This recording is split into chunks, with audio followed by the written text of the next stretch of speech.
नमस्कार, बहुत स्वागत है आपका। आप देख रहे हैं सुनहरा कल। इस वीडियो में हम जया एकादशी व्रत कथा को जानेंगे। तो आइए सुनते हैं जया एकादशी व्रत कथा। धर्मराज युधिष्ठिर श्री कृष्ण से बोले, आप कृपा करके माघ शुक्ल एकादशी का वर्णन कीजिए। इसका क्या नाम है, इसके व्रत की क्या विधि है और इसमें कौन से देव का पूजन किया जाता है। श्री कृष्ण कहने लगे कि हे राजन, इस एकादशी का नाम जया एकादशी है।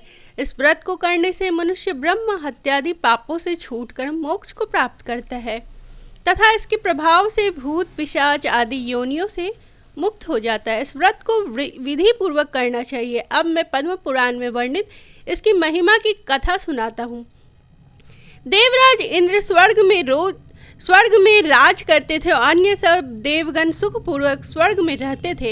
एक समय इंद्र अपनी इच्छानुसार नंदन वन में अप्सराओं के साथ विहार कर रहे थे और गंधर्व गान कर रहे थे। उन गंधर्वों में प्रसिद्ध पुष्पदंत तथा उसकी कन्या पुष्पवती और चित्रसेन तथा उसकी स्त्री मालिनी भी उपस्थित थे। साथ ही मालिनी का पुत्र पुष्पवान और उसका पुत्र माल्यवान भी था। पुष्पवती गंधर्व कन्या माल्यवान को देखकर उस पर मोहित हो गई। उसने अपने रूप लावण्य और हाव भाव से माल्यवान को वश में कर लिया। हे राजन, वह पुष्पवती अत्यंत सुंदर थी। अब वे इंद्र को प्रसन्न करने के लिए गान करने लगे, परंतु परस्पर मोहित हो जाने के कारण उनका चित्त भ्रमित हो गया था। इनके ठीक प्रकार न गाने तथा स्वर ताल ठीक नहीं होने से इंद्र इनके प्रेम को समझ गए और उन्होंने इसमें अपना अपमान समझकर उनको श्राप दे दिया। इंद्र ने कहा, हे मूर्खों, तुमने मेरी आज्ञा का उल्लंघन किया है, इसलिए अब तुम दोनों स्त्री पुरुष के रूप में मृत्युलोक में जाकर पिशाच रूप धारण करो और अपने कर्म का फल भोगो। देवराज इंद्र का ऐसा शाप सुनकर वे अत्यंत दुखी हुए और हिमालय पर्वत पर दुखपूर्वक अपना जीवन व्यतीत करने लगे। उन्हें गंध, रस और स्पर्श आदि का कुछ भी ज्ञान नहीं था। वहाँ उनको महान दुख मिल रहे थे। उन्हें एक क्षण के लिए भी निद्रा नहीं आती थी। उस जगह पर अत्यंत शीत था, इससे उनके रोंगटे खड़े रहते थे और मारे शीत के दांत बजते रहते।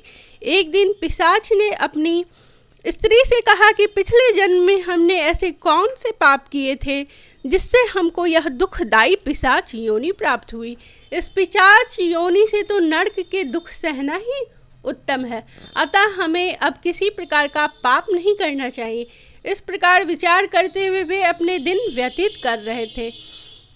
दैवी योग से तभी माघ मास में शुक्ल पक्ष की जया नामक एकादशी आई। उस दिन उन्होंने कुछ भी भोजन नहीं किया, न कोई पाप कर्म ही किया। केवल फल फूल खाकर ही उन्होंने अपना दिन व्यतीत किया और सायंकाल के समय महान दुख से पीपल के वृक्ष के नीचे बैठ गए। उस रात को अत्यंत ठंड थी, इस कारण उस रात्रि को उनको निद्रा भी नहीं आई। उन्होंने रात्रि जागरण किया। हे राजन, जया एकादशी के उपवास और रात्रि जागरण से दूसरे दिन प्रभात होते ही उनकी पिशाच योनि छूट गई।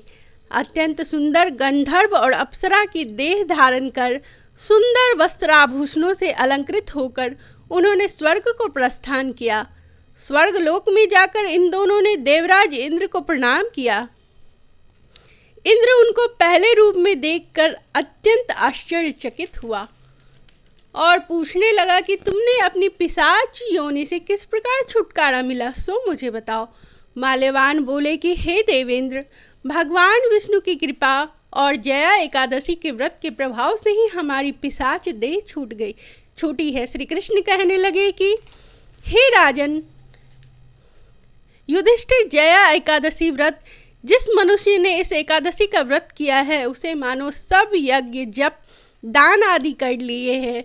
जिन्होंने भी यह व्रत किया है उनके सारे दुख दूर हुए हैं। जया एकादशी हर साल माघ महीने के शुक्ल पक्ष में आती है। जया एकादशी व्रत को अत्यंत पुण्यदायी और कल्याणकारी माना गया है। इस वर्ष जया एकादशी 23 फरवरी 2021 दिन मंगलवार को है। मान्यताओं के अनुसार इस एकादशी का व्रत करने से व्यक्ति बुरी योनि यानी भूत पिशाच की योनि में जन्म नहीं लेता। इस व्रत को करने से सभी पापों का